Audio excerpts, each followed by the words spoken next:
kotse, hindi po ikaw. Kaya lang, anong nangyayari? Ayaw mo naman tumawid. Kaya lang nakita mo may isa kang kasama, tumawid, nakatawid. May sumunod na tumawid, nakatawid, nakigaya ka na rin. Ayaw mo naman uminom. Ayaw mo magyosi kasi alam mo masama sa katawan.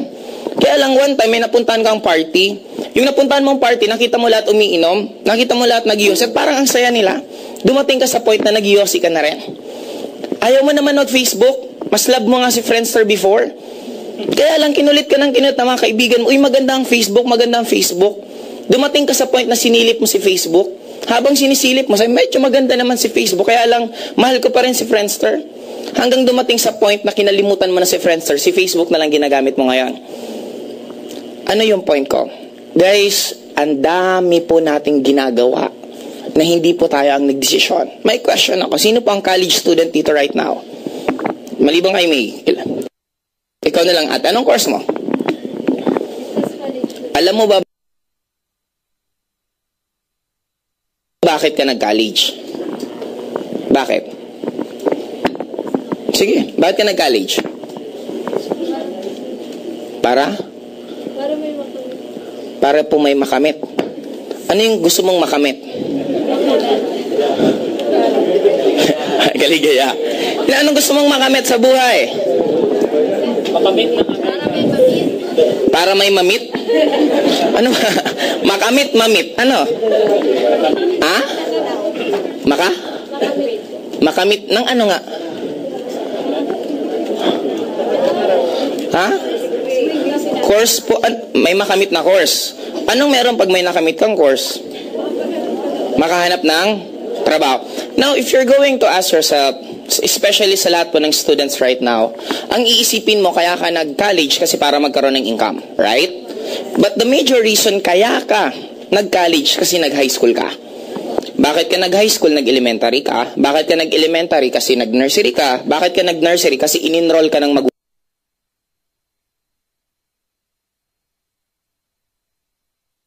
magulang mo? Ibig sabihin po, we have plenty of things na ginagawa natin right now na hindi tayo nag-decide. Sino ang nag-decide? Parents natin. But the question is, nakita ba ng parents natin kung ano mangyari sa panahon ngayon? No. Yung formulang binigay nila sa atin, napaka-effective nun. Nung panahon, nung binigay nila, but not now. Ang daming nag-aaral. Ang laging binobombard sa atin sa loob ng school after makagraduate ka, gaganda buhay mo. Pero after mo graduate, wala nang pakialam sa yung school. Bahala ka buhay mo kung may mahanap kang trabaho or wala. Now, my point is, bakit kailangang gawing mahirap ang tao? Okay? Ang title po ng ano ko, tawag niyan? Itong topic natin, this is JLIM Changing Mindset. Actually, this is accumulated na information. Hindi lang to galing sa akin, sa mga libro, sa mga kaibigan ko na namimit ko na simpo kami ng mag-isip, at sa mga iba't ibang experience ko rin sa buhay ko. Now, we are all victim. Victim tayo ng isang paniniwala na gusto tayong sadyang gawing mahirap. Bakit kailangan gawing mahirap ang tao? Kasi pag ang isang tao mahirap, madaling makontrol. Tama, mali. Pag mahirap ka, wala ka lang ibang goal, kumita ng pera. Habol ka ng habol ng oras. Sometimes hindi mo na alam kung nabubuhay ka pa eh. Sa mga nag-work right now, especially alam kinakapos ka lagi, di ba wala ka na ibang buhay. Trabaho, pasok sa trabaho, uwi ng bahay, trabaho, uwi ng bahay, trabaho, uwi. Doon ka na umiikot. Now, may mga iba't ibang reason. Dadaling ko na nga itong kopya ko. May question po ako sa bawat isa sa inyo. Is saving money importante? Yes. Is saving money nakakatulong para sa'yo? Yes. The answer is, kayo po sumagot sa gagawin kong illustration. Meron po bang bangko na pwedeng magbigay ng 50% na tubo after 5 years? Wala, right? Okay, sabihin na natin today is 2012. If 2012 right now, bawasan ko ng 5 years, that is 2007. Okay, ngayon, halimbawa meron akong 1,000 pesos. At nagkataon, kaibigan ko at close friend ko yung manager ng isang bangko. Pinagbigyan niya ako ng tubo na after 5 years, yung 1,000 pesos ko, tutubo ng 50%. Magiging magkano lahat? Very good. 1,000. Question. Lumaki po ba yung pera ko or lumiit? Matutuwa ka ba kung ganito nangyari sa'yo? Tumubo pera mo? Seryoso, matutuwa o hindi? Kasi ilagay nyo to sa bangko, after 5 years, sa totoo lang, 1,000 pa rin na halos. Now, question, this is the real hallucination. Anong ibig sabihin ng hallucination? Ito yung sa tingin mo, totoo, pero back of the mind na nangyari, hindi siya totoo. Hindi po totoong lumaki yung pera mo. Why? Noong 2007, kung bibili ka ng isang Marlboro Lights na stick, ang yosi noon, 1.25. Makakabili ka, kung may 1,000 pesos ka, tuubusin mo sa stick ng yosi, makakabili ka ng 800 pieces na stick ng Marlboro. 2012, tumubo pera mo. Tuwan-tuwa ka ngayon, yes, ang laki ng pera ko. Subukan mo bumili uli ng yosi ngayon. Ang Marlboro Lights ngayon is 2.5. Ibig sabihin, makakabili ka sa halagang 1.5, ubusin mo, ibili mo ng yosi, ang mabibili mong yosi, 600 pieces. Question, is savings really important? Your money is doomed to go down. Tinuro ba sa atin yan? No. May kwento sa atin ng bata, gayahin mo silang gam. Na tuwing may pagkain, iniipon. Nung nagkaroon ng bagyo, si Tipaklong, wala nang makain, silang gameron pa rin. That is fairy tale. Hindi totoo yan, this is reality. Nung unang panahon, 1,000 mo mag-grocery ka, 2 bit-bit mo. Ngayon na panahon, mag-grocery ka, ganito bit-bit mo. Tama, mali. And if you're working, halos hindi tumataas na sweldo mo, tumataas pa expenses mo, ano mangyari sa'yo? You're doomed to go down. Ang daming tinuro sa atin na actually, yung pinaka dapat matutunan natin, hindi tinuturo. Maliban dito sa saving money. Okay, second na question ko. Ano pang pinaka-routine natin lagi? Go to school, work, anong kasunod?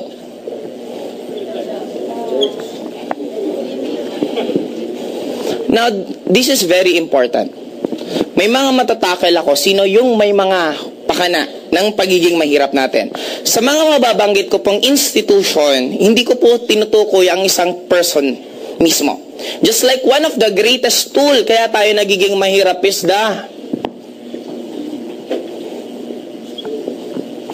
kung meron pong teacher dito, meron pong principal dito, hindi po kayo ang tinutukoy ko. Ang tinutukoy ko is the school educational system natin. Bakit? Ano bang meron sa school? Sa school, pinapunish ang pagkakamali. Pag nagkakamali ka, bobo ka. Parang ganito, nag-take ako ng exam. 1, 2, 3, 4, 5, 6, 7, 8, 9. Tama ko lang number 1. Anong tawag sa akin? Bobo. Masarap bang tawaging bobo? Masarap bang pakinggan tatawagin yung naka-perfect at sasabihan ng teacher, etong naka-perfect na to, magiging successful to. What about you na isa lang tama mo? Mali-mali ka na nga, dinaon ka pa, pagtatawanan ka pa ng classmates mo. Di ba ang sarap sana kung babaguhin? Instead na ipunish yung pagkakamali, sabihin ka, uy, congratulations, pinerfect mo yung number 1, ang galing mo. Di ba mas masarap pakinggan yun? Bakit kailangan mo i-pull down ng isang tao para may ibang umangat? Kung pwede naman kayo pare-pareho umangat. Sa school, ang binibida, si top 1. Si first honor, si valedictorian, si cum laude. Hindi nyo ba alam na mas mahirap ang pinagdaanan yung may mga bagsak? Bakit? Ang hirap kaya bumagsak ka, tapos pagtatawanan ka, tapos matatakot ka, sasabihin mo sa magulang mo na may bagsak ka, tapos after nun, ipupursu mo pa rin na mag-aral ka hanggang makagraduate ka. Sino bang kinocongratulate sa graduation? Si first honor, bakit? Hindi ba mahirap yung pinagdaanan ng mga normal na estudyante? No.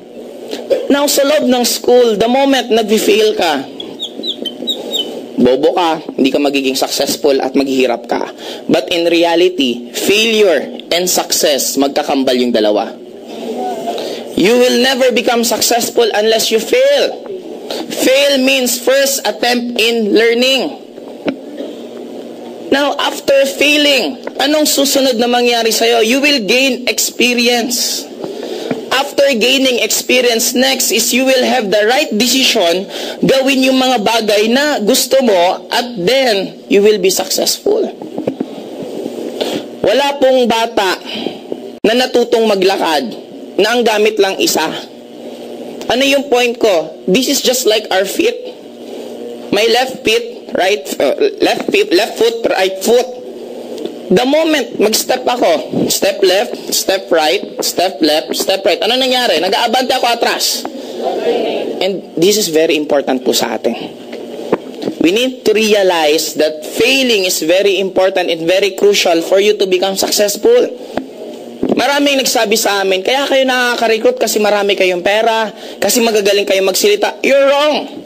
Kaya kami gumaling magsalita dahil sa sobrang dami ng nakakausap namin na pilosopo, na nagre-reject sa'yo, mga negative na tao. Sa sobrang dami, dun kami gumaling ng gumaling. Kaya kami naging magaling. In short, kahit hindi ka marunong, it's normal. Wala pong natuto na first attempt niya, magaling na siya.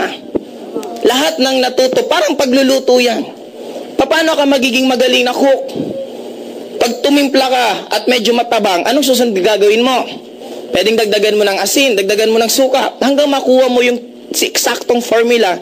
Pagdating ng oras, magiging magaling kang cook. Ibig sabihin, lahat magsisimula saan?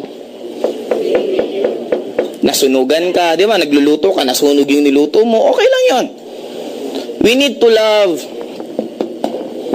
Now, may question po ako. If you want to become successful in your life, you need to be childlike. Anong childlike? Ugali ng isang bata. Pansinin nyo pag may infant sa bahay ninyo. Infant, batang-bata pa. Gusto niyang kumain. Sabi niya gusto niyang maggatas. Anong gagawin niya? Iiyak. Palitan mo yung lampin. Anong gagawin niya? Ihele mo. Anong gagawin niya? Padidiin mo. Anong gagawin niya? Tatahan. Ibang senaryo. Basang-basa yung diaper ng bata. Gustong-gusto niyang palitan yung diaper niya. Anong gagawin niya? Iiyak. Pinakain siya, pinadede siya, anong gagawin niya? Inihele siya, anong gagawin? Palitan yung diaper, anong gagawin? You see, yung bata hindi marunong magsalita, pero lahat ng gusto niya, nakukuha niya. Why? He doesn't quit. Hanggang hindi niya nakukuha yung mga bagay na gusto niya. The problem with us, habang lumalaki, ang daming nilalagay sa yung wall. Ang daming nilalagay sa yung obstacle. Nag-networking ka, nag-fail ka lang ng ilang buwan, anong sabihin mo? Hindi kasi para sa akin yan eh. Para kasi sa ibang tao yan eh. Kasi sila maswerte na kasi nauna ako, huli ako eh. Ako kasi pangit, sila gwapo. Di ba kahit ano na lang rason, masabi mo lang. Para ma-justify mo lang yung nangyayari sa'yo. But take note guys, ang bata, maliban sa hindi sila nagko-quit. Second, madali silang tumawa. Lahat po tayo may tinatawag ako na lahat ng bata is genius nung pinanganak. Genie in us. Yun ang ibig sabihin ko ng genius. Lahat po tayo merong genie sa loob ng katawan natin. If you're familiar with the movie of Aladdin, actually yung pinaka-first na movie nun, hindi po siya 3 wishes. It is an unlimited wish. Now, pansinin mo, pag meron kang gusto na isang bagay, saan ba nagsisimula lahat? Sa utak mo. Gusto mong kumain ng egg sandwich. Iisipin mo, masarap kumain ng egg sandwich. Now, I have 2 choice. Bibili ng egg sandwich or magluluto or gagawa ng egg sandwich. Now, pansin mo maya-maya, kumakain ka na ng egg sandwich. Ibig sabihin, saan siya magsisimula lahat? Your thoughts. Kaya lang, we are the victim again of tinatawag ng social conditioning. Sa school, anong tawag? Is number 1, anong tawag pag cheating? Masama, hindi. After mo graduate, nagtayo ka ng isang negosyo at nag-hire ka ng accountant, nag-hire ka ng engineer, nag-hire ka ng lawyer, ang tawag po dun is cooperation. Now, anong pagkakaiba ng cheating sa cooperation?